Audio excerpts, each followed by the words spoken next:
Welcome to Random Reflections with Rick. That's what we're calling it, right? That's what we're calling it. Okay, that's what I thought. I like it. I like the...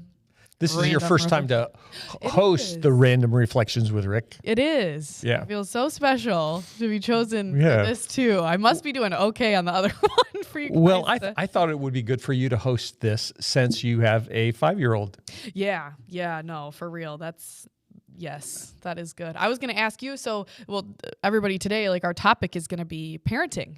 Random Reflections with Rick on parenting. On parenting.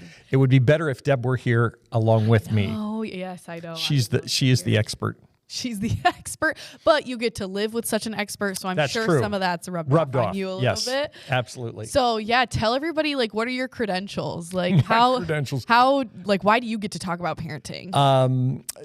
We have been married for 43, almost 44 years. We have 6 kids. They now are from age 40 to age 25, which it's hard to believe. And we have 8 grandkids. Just simply having kids does not give you credibility. And we certainly are far from perfect parents. We have been far from perfect, but we learned a lot along the way. Oh, yeah. Particularly when the older kids were young, when we were in Maryland, Deb did daycare in our home. And so there was a period of probably close to 6 years that we had as many as 11 kids in the house from 7 in the morning until 6 at night. That will either kill you or you figure out a way to thrive. And you have some systems that help make that work. Oh, yeah.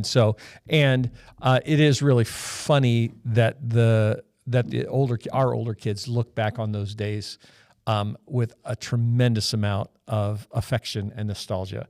That even though some of the daycare kids that we had were wild and crazy, at our house they were actually pretty good kids because of the systems and structures that we had in place to help parent. I like that you said, you don't have to, just having kids doesn't make you qualified or anything. But full disclosure, I've come to talk to you about other children I've had in my house, and you've been very helpful. And I think that I don't know, everybody that's listening, all kids are so different. We were just talking about that before we started, is that all kids are different. And so some of this might work and some of it might not work for you. And I don't know, there is something in it for maybe everybody, just a little something, or I don't know. Or not.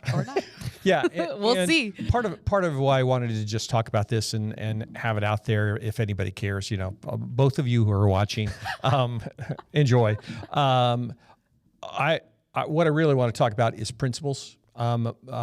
Principles are so much better than rules. And oftentimes we don't think about the principles that are involved. We actually had a conversation just a little bit ago when we were on our way over here where you were describing a situation. I said, okay, why? Why is the child doing that particular thing?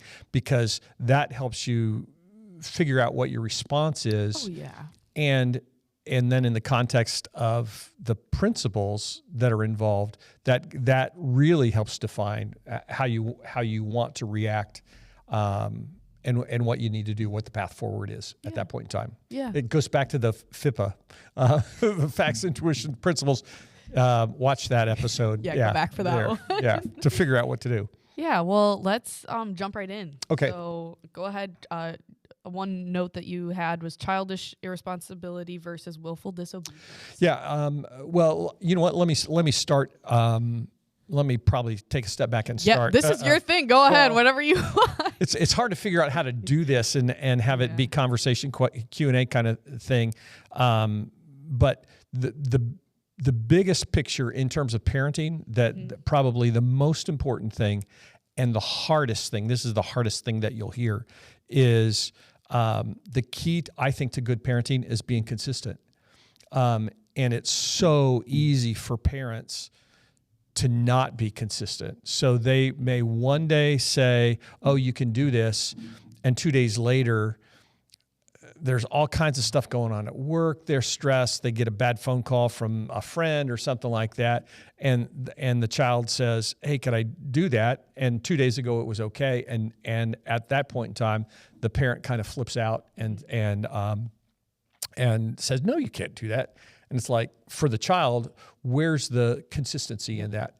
And for us, particularly when children are young, when they're preschool, even all the way through elementary, the consistency of knowing that what mom says or what dad says is going to be the same yesterday, today, forever, that makes a huge difference in the development of the child in understanding who God is. If parents vacillate and respond one way one time, one way another time, it plants, I think, in the head and heart of the child this picture of God. We can't trust him.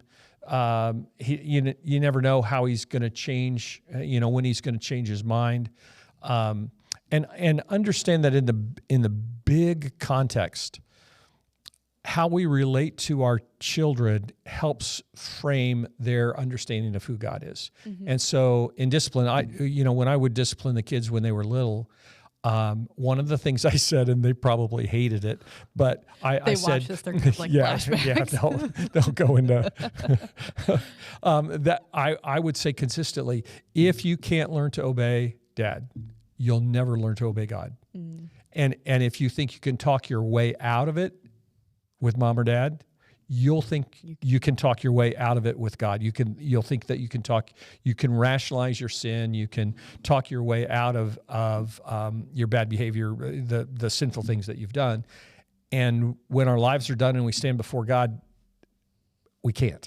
Yeah. But that's a good way of like kind of bringing, bringing God into parenting, though. Yeah. Like I think that's a cool way, because like I've never heard of that or wouldn't have even think to say something like that. So that I like that. So, consistency is very important. And I think people probably hear it and it's like, well, yeah, but it's easier said than done. And like, sometimes you might not think that you're doing it. So it might be a good thing to kind of be like, am I being consistent? Really kind of looking back at that. What do you have to say though, for like, right now parenting, I think a lot of people are saying it's so important to let your kids see that you're still human and that you make mistakes or that you change your mind. So what's the difference between consistency and changing your mind? I think if there is new information, it's absolutely okay to change your mind, and you have to have some vehicle. We did, you talked about credentials. There were probably, 6 or 8 years that Deb and I did a parenting class that was 13 weeks long. And it was not our material originally. We were using somebody else's material, but it was great stuff. And one of the things in that material that they said was, you've got to have a vehicle, particularly as your kids get older, to have them respectfully say, wait a second, there's stuff that you don't know. In our case, the phrase that we used was, the kids would say, "May I appeal?" Oh my goodness. And that the uniqueness of that phrase was, if they said, "May I appeal," that meant maybe mom had said something that I didn't know about, or something else had happened that I just wasn't aware of. And oftentimes, there were some times that I said, nope, you can't appeal. But there were a lot of times that was really helpful to be able to respond to information that I didn't have, and that modified what the situation was and how we responded to that. How do we get there? Changing your mind. I absolutely believe that it's an okay thing, even when kids are really, really little, to apologize. When you mess up, to say, I'm really sorry, I shouldn't have done it. I shouldn't have done that. Hey, write down on your list, moral warehouse. We'll talk about that. The moral warehouse. You know what? Talk about it now? Yeah, let's just talk about it now. You don't have to write it down. When a child is little, when they're very young, up until early elementary age, the parents are the moral warehouse for the child. So they teach the child what's right or wrong. It doesn't matter where you go in the world. There's a moral code that's written on the hearts of that particular culture. You can do this, you can't do that. This is good, this is bad. Kids aren't born with that inherently, although they do have the sense of right or wrong, but that has to be defined for them. What is right, what's wrong, what's appropriate, what's inappropriate, what you can do, what you can't do. And the parents are the ones who establish that moral warehouse. And the picture that's there is, as your child gets older and they end up in a situation, if you only tell them what they can and can't do and don't train their heart morally, you don't train their heart to understand who God is, they end up in a situation when they're 13 and if they're at a party where they encounter something and mom and dad haven't said you can do this or you can't do that, and they say, well, I guess he said it's okay, so I could do that, and it has the potential to wreck their life. If we feed into their moral warehouse, what happens, 13-year-old kid or 8-year-old kid or whatever, it's like they encounter a new situation and they're walking in a warehouse and thinking, okay, what applies? Oh, I learned this back then, and I learned this back then. And as they walk the moral warehouse, they're able to take the principles and the truth that they've been taught by their parents and apply them to that situation. Yeah. It's such an important thing to know. So how do you translate that into parenthood?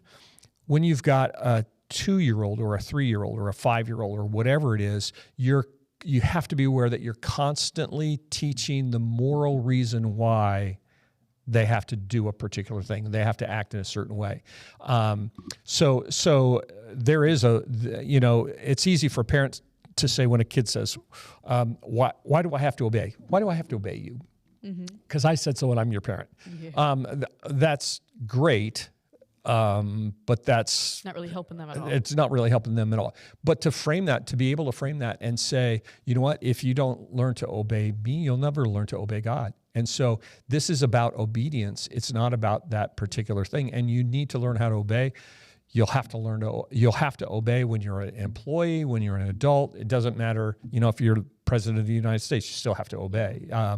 So trying to figure out how to begin to just feed into the moral warehouse and to establish what's there, what's right and wrong. One of the things that we did, this is a little thing, but when the girls were little and they would fight with each other, we would typically intervene and say, you can't do that. She's your best friend. Oh, yeah. She will be your best friend for the rest of your life. And it was like, okay, I'm sorry, I forgive you. You go through that process. But part of what we were teaching was their dependence on each other in a really healthy way, both in terms of forgiveness and kindness towards each other. We were trying to teach the principles that are the fruit of the Spirit, and so that they could apply that. And the cool thing is, as they grew up, most of you have kind of heard the story that for 3 years, it's not the case now, but for 3 years, 5 of our 6 kids lived in the same city, 600 miles away from us, but they lived in the same city because they all wanted to be together. They chose for their lives to be intertwined because they were their best friends.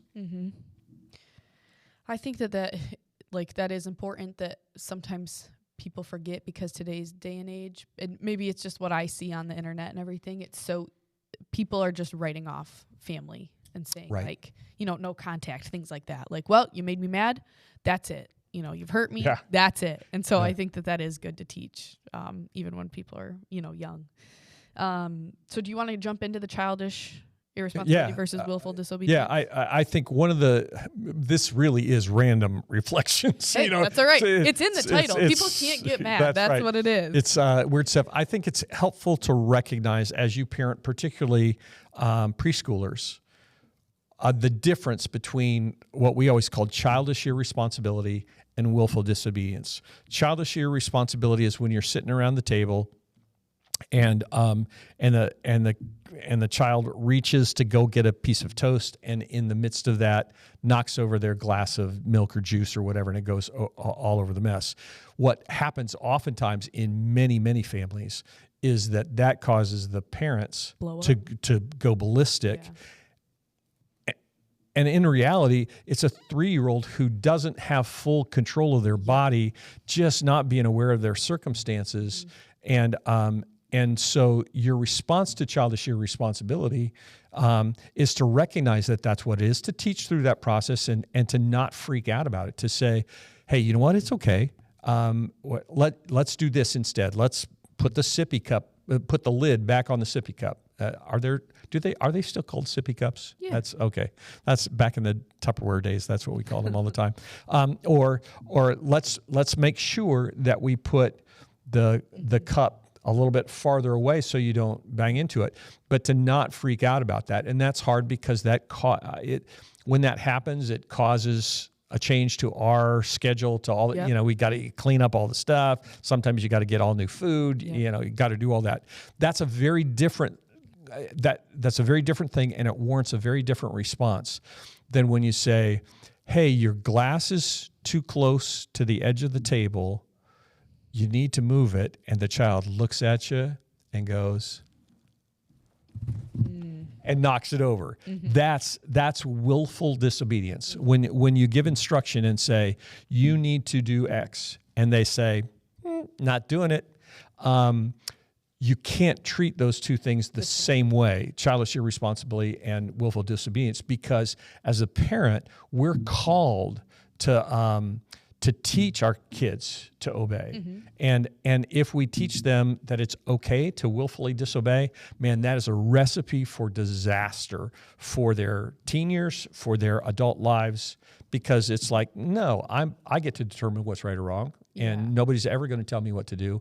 And it ends up creating unhappy, sinful people that are trapped inside themselves. Well, you're right. Like you can't really treat those things the same thing. And I think a lot of people who maybe hear it are like, well, yeah. But again, you really have to look at how you're dealing with situations and trying to remember, people all the time talk about how parenting is so hard. I think a big reason why parenting is hard is because you're also training yourself. And you have to look inside and look at your own, what's going on, and having to figure out how to best work with this little kid. You are changed now too as a person. Yeah. Children are magnifying glasses for their parents.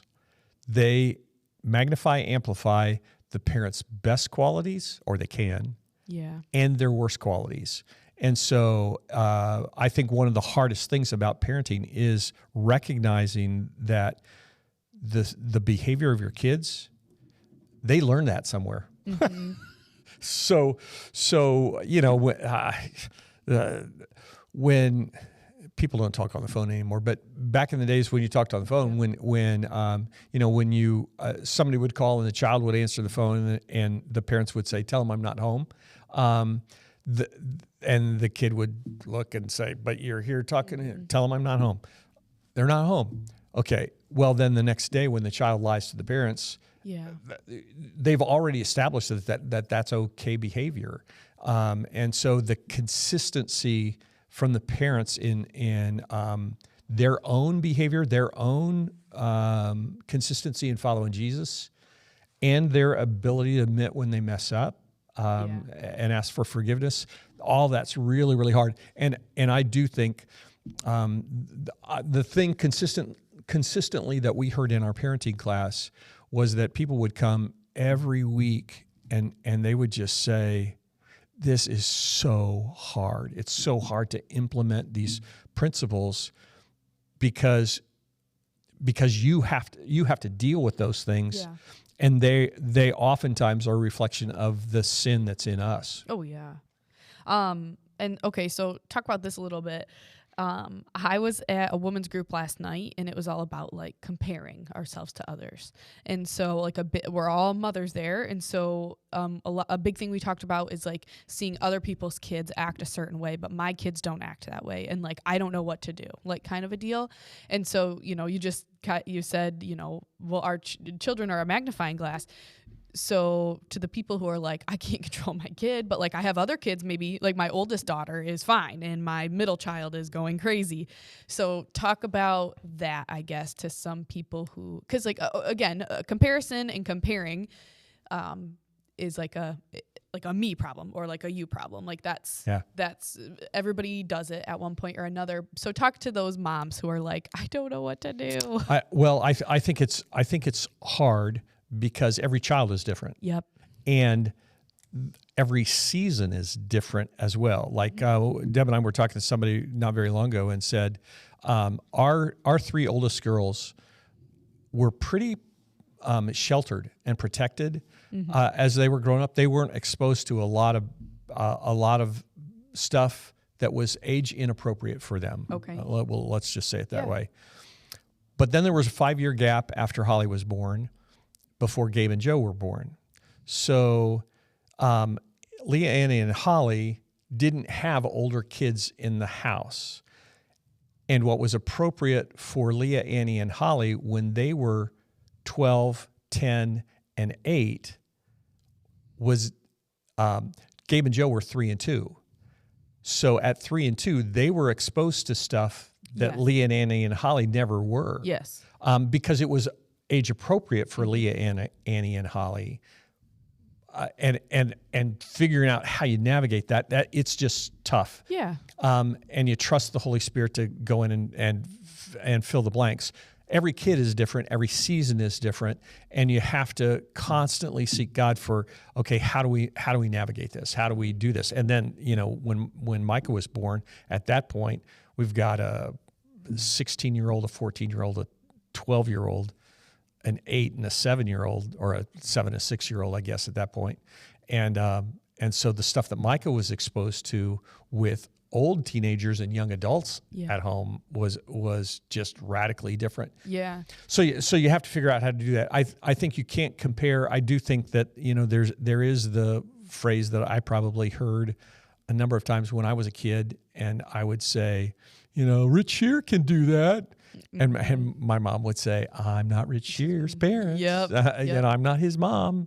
And so, and to be able to say, I think that you can build family culture by saying, this is what we do. This is who we are as Rubles. We don't lie. We don't hit. We don't say mean things to each other. And then to help them see other families where all these flashbacks to when the kids were little. We lived 500 miles from Ohio when we lived out on the East Coast. And so we would make these trips back and forth, whatever. But one of the things that we had very little tolerance for was whining. I hate whining. That's why you don't work on staff anymore. So.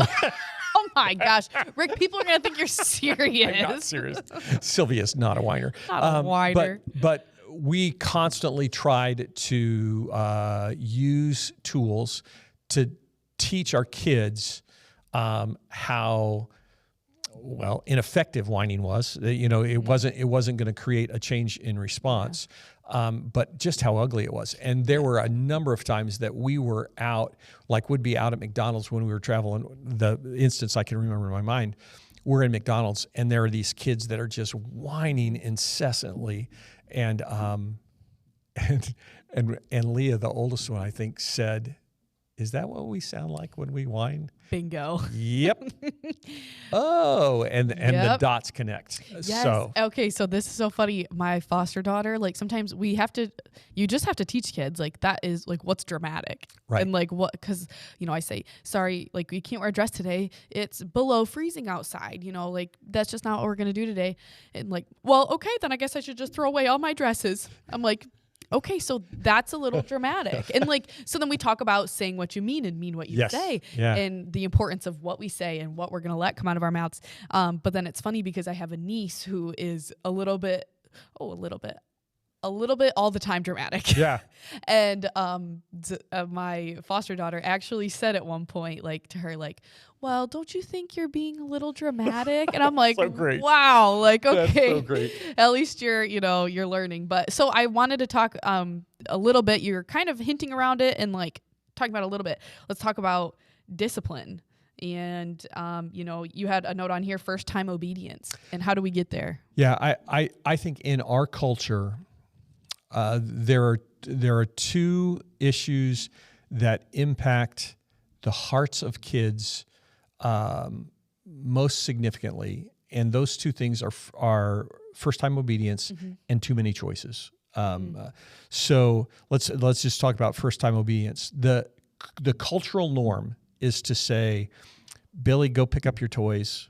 And Billy turns and looks at mom and dad and keeps playing with their toys. Yeah. And then you say, Billy, I said, pick up your toys. And temperature rises a little bit. Yep. He keeps playing. Third time, I said, pick up your toys. Look me in the eye. Pick up your toys. He keeps playing. I'm going to count to 3. This could go on and on, and it's not getting done. And that whole process starts until finally the parent blows up, explodes, starts throwing the kid around, is picking up the toys for the kid. The kid still hasn't done what they were told to do.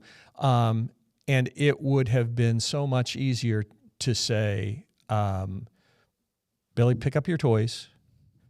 And when he didn't, to deal with that with some level of discipline. I guess we're not talking about spanking, are we? But to deal with that immediately, rather than to count, rather than to drag it on. Kids know where the line is. Oh yeah, I remember that even when I was a kid, where I'm like, if my parents counted or something, I knew I could push it till the very end, and then I'd be like, oh, sorry, whatever. We talked about, and I had great parents, but we knew when my dad's voice, that there was a change in his voice. It was okay, get out of the way. We need enough of the path that we're on at this point in time. They know, and it's so much better for them, for their heart, for their health, for everything, to just be able to give instruction one time and teach them that they have to obey. I remember with our kids, bedtime. Bedtime's a struggle for everybody, but we had friends over, and we worked really hard at. We had a process that involved bedtime. That you've got the baths and the clothes and the snuggling and the reading the book and praying. But when we walked out the door, they knew that they couldn't get out of bed again, that they were to go to sleep at that point in time. We had clear principles. What are the only reasons that you can get out of bed? If somebody's sick, if somebody throws up, if there's an emergency, you can't get up and ask for another glass of water. You can't get up and you've already gone to the bathroom, all that kind of stuff. And one of the fun interactions back when they would say, what's an emergency? Well, if somebody falls out of bed, if somebody's hurt, that kind of thing. What if the house is on fire? You know what? If the house is on fire, you can get out of bed. Of course. Yeah. Yep. But to help them obey the first time. What got me started on that story was I remember somebody coming over, and they had little kids, and we put the kids to bed. They were at our house. They had a babysitter, and we came back out, everything done, and they said, how'd you do that? Well, how'd we do what? How'd you put them to bed and they stayed in bed and didn't cry and all that kind of stuff? I said, well, we put them to bed and we do our stuff. But that was a long process of teaching them what was appropriate, what was inappropriate, and being consistent in that and not giving in. I mean, there were times when they were little that there was discipline involved because they got out of bed, and there were times that I can remember standing outside the door because they were wound up, and just standing at the door. And as soon as I would hear the bed move and the foot hit the floor, I would walk back in the room and said, "You know the rules. Do not get out of bed." It was like, Okay, how long is Dad going to stand out there? As long as it takes. Yeah, yeah. Well, so will you touch on, maybe kind of the punishment has to fit the crime? Yes, great. Yeah, I think one of the things that happens when you expect / demand first time obedience is that you don't get emotional. Like if you say, "Hey, pick up the toys," and they don't pick up the toys, and there's discipline involved at that point, the parents' emotional level is very calm. It's like, no, this is transactive. It's objective. You disobeyed. Here's the punishment for that. This is what's going to happen. Whatever that is. Where if you count to 3, your blood pressure spikes. When you respond, the punishment is way disproportionate to whatever it is that's going on.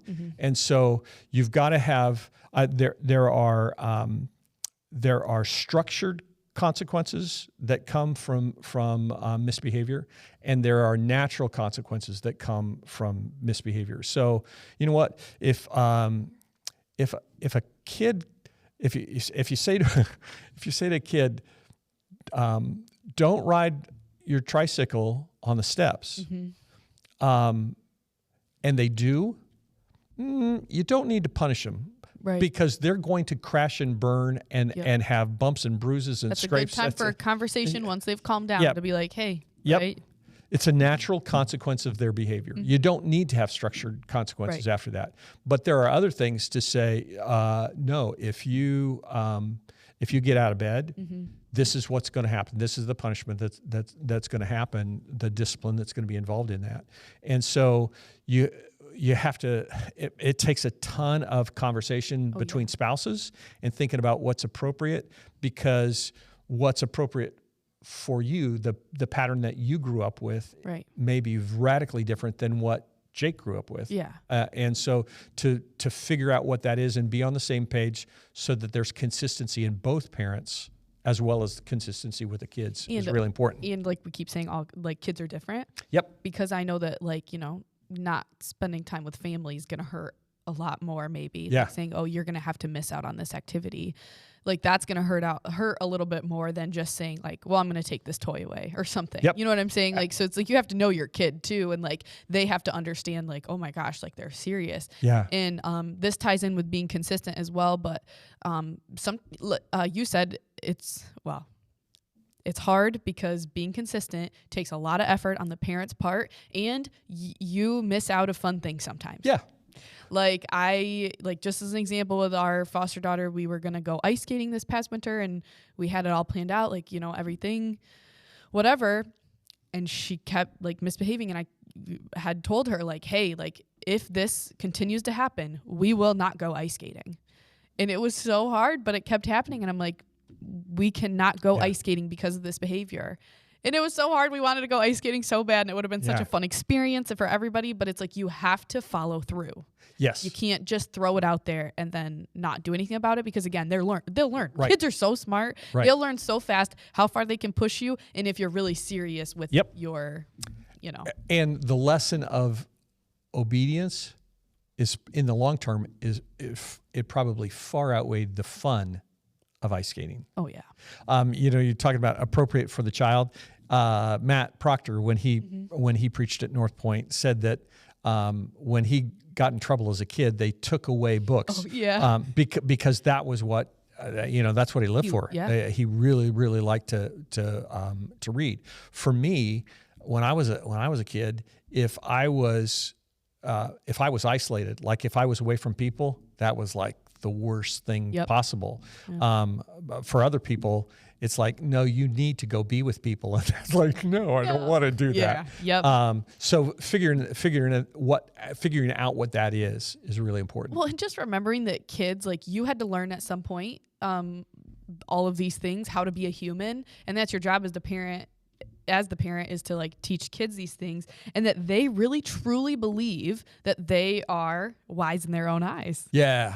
You know what? Let me see where we are. I tell you what we're going to do. We're going to Pause. And make this a two-parter. So if you want to hear about that, you're going to have to go to the next one. Kids being wise in their own eyes and too many choices. We'll be back next week with this.